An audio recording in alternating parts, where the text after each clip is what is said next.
Bienvenidos a nuestro canal de YouTube Hechos Desconocidos. A medida que se acerca el primer aniversario de la invasión rusa a Ucrania en 2022, Ucrania continúa progresando en el campo de batalla. El ejército ucraniano sorprendió a todos con su capacidad para defender el país e incluso recuperar una parte importante del territorio perdido al comienzo de la guerra.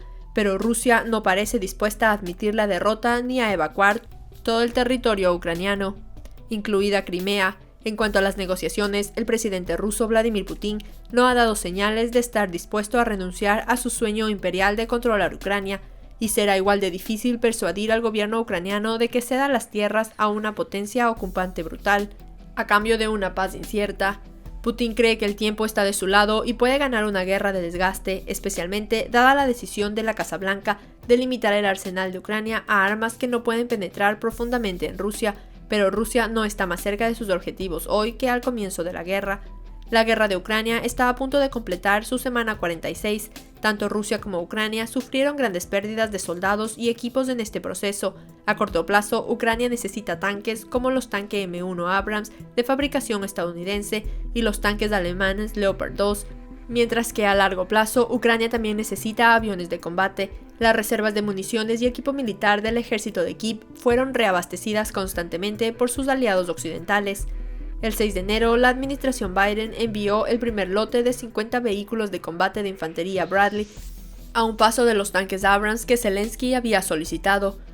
Con el tiempo, las operaciones ofensivas ucranianas simplemente superan o agotan al ejército ruso, que se ve obligado a abandonar sus posiciones más al este hasta que la guerra culmina en una batalla final por Crimea, la península estratégica que Rusia anexó hace 8 años.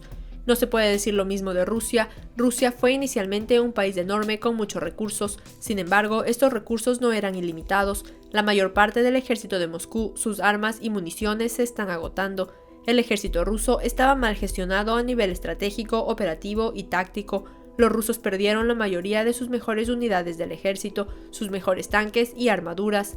Incapaz de suministrar adecuadamente a sus fuerzas con las municiones necesarias para continuar las operaciones, el ejército ruso fue debilitado gradualmente por los ucranianos, que siempre tuvieron acceso a las reservas de armas estadounidenses avanzadas cruciales para la guerra blindada.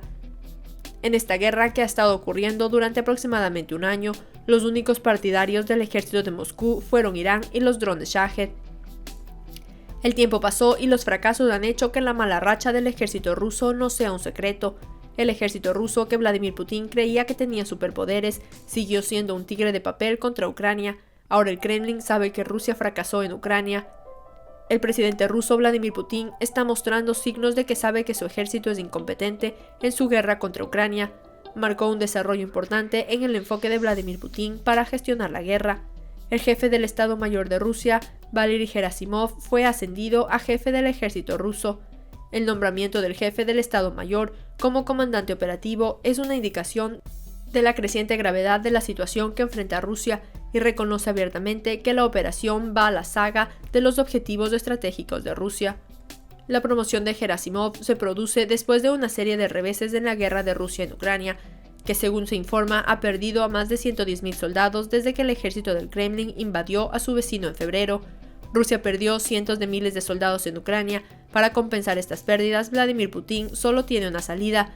Rusia necesitará aumentar el número de reservas de movilización. El jefe del Comité de Defensa de la Duma Estatal, Andrei Kartapolov, afirmó que en caso de un conflicto armado a gran escala, Rusia no puede manejar completamente su reserva de movilización. En línea con estos objetivos, se prevé aumentar el número de ciudadanos a movilizar en caso de conflicto militar. Al mismo tiempo, se incrementará el volumen de la reserva de movilización en función del grado de la amenaza real. No se sabe cómo aumentar la reserva de movilización en Rusia, pero dada la aparición de nuevas amenazas de Rusia desde Estados Unidos y Occidente, el aumento de la reserva de movilización podría ser del 20% o más.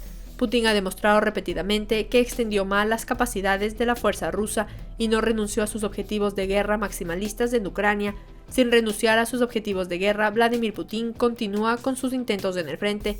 Ahora echemos un vistazo a los desarrollos importantes en la guerra de Ucrania juntos. Las operaciones exitosas de las fuerzas terrestres ucranianas se suman a los éxitos de las unidades marinas ucranianas. Los marineros de Mykolaiv destruyeron un puesto avanzado ruso en la región de Donetsk. Unidades de reconocimiento aéreo ucraniano descubrieron un almacén donde los invasores rusos escondían el material y medios técnicos. Este almacén descubierto fue volado por el disparo certero del cañón antitanque Rápida. Los cañones de antitanque de la 36ª Brigada Separada de Infantería de Marina, que lleva el nombre del contraalmirante Mikhailo Vilinsky. Aprendemos que las municiones de la estación de policía rusa también explotaron durante el ataque. Cuando el puesto de avanzada se derrumbó, enormes nubes de polvo gris se elevaron sobre Donetsk. Con la operación llevada a cabo por los marineros de Mykolaiv, el ejército ruso recibió un duro golpe de martillo. Las fuerzas de defensa ucranianas no dan un suspiro de alivio al ejército ruso. La isla de Bilorudy, en el Dnipro, es el foco de los ataques después de que los marineros ucranianos destruyeran el puesto de avanzada ruso. Recientemente, en dirección a Tavria, las fuerzas de defensa de Ucrania atacaron un barco ruso cerca de la isla Bilorudy, en el Dnipro.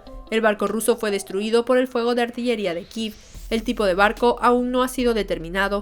Las unidades militares de Kiev lograron acorralar al ejército de Moscú de 3 ramas separadas por tierra, aire y mar. Los puestos de avanzada ruso, los barcos y las reservas de municiones están siendo destruidos uno por uno. Con un nuevo año llegan nuevas predicciones sobre hacia dónde irá la guerra y cuáles serán las consecuencias. Algunos observadores militares experimentados tienen mucha confianza en la capacidad de Ucrania, no solo para continuar, sino también para terminar el conflicto en sus propios términos para fin de año. Ben Hodges, excomandante de las fuerzas del ejército estadounidense en Europa, cree que si continúa el apoyo militar estadounidense, el ejército ucraniano podría retomar todos los territorios ocupados por Rusia, incluida Crimea, para 2023. ¿Quién habría adivinado que Ucrania no solo tendría la fuerza, la determinación y la habilidad para evitar que Rusia logre sus objetivos en tiempos de guerra, sino que también tendría la capacidad de recuperar casi el 50% del territorio capturado por primera vez por el ejército ruso? Al mismo tiempo, la guerra de Ucrania desgasta a ambos bandos, obliga a las fuerzas ucranianas y rusas a quedarse quietas, aunque a descansar, prepararse y reagruparse para un ataque más adelante. Todavía ansioso por recuperar cada centímetro de territorio ucraniano, Zelensky sigue comprometido con este objetivo, pero por ahora está más a favor de permanecer en el lugar. Todavía ansioso por subyugar a Ucrania y dictar sus opciones de política exterior, Putin, no obstante, es consciente de las importantes limitaciones del ejército ruso y por lo tanto elige consolidar en lugar de expandirse. O tal vez ninguno de estos escenarios suceda. Quizás tanto Zelensky como Putin se dan cuenta de que sus objetivos son inalcanzables y que la única forma de evitar la ruina es empoderar a sus negociadores para que lleguen a un acuerdo que salve la situación en la que todos pueden vivir juntos. Esto suena genial, ya que ninguno de estos tipos está dispuesto a aceptar nada en este momento, pero definitivamente es una posibilidad que vale la pena explorar. Las investigaciones muestran que la mayoría de las guerras resultan en algún tipo de acuerdo negociado. La única suposición que vale la pena hacer es que no sabemos qué sucederá. Veremos juntos estos desarrollos en los próximos días. No olvides suscribirte a nuestro canal y darle me gusta a nuestros videos. Gracias por mirarnos.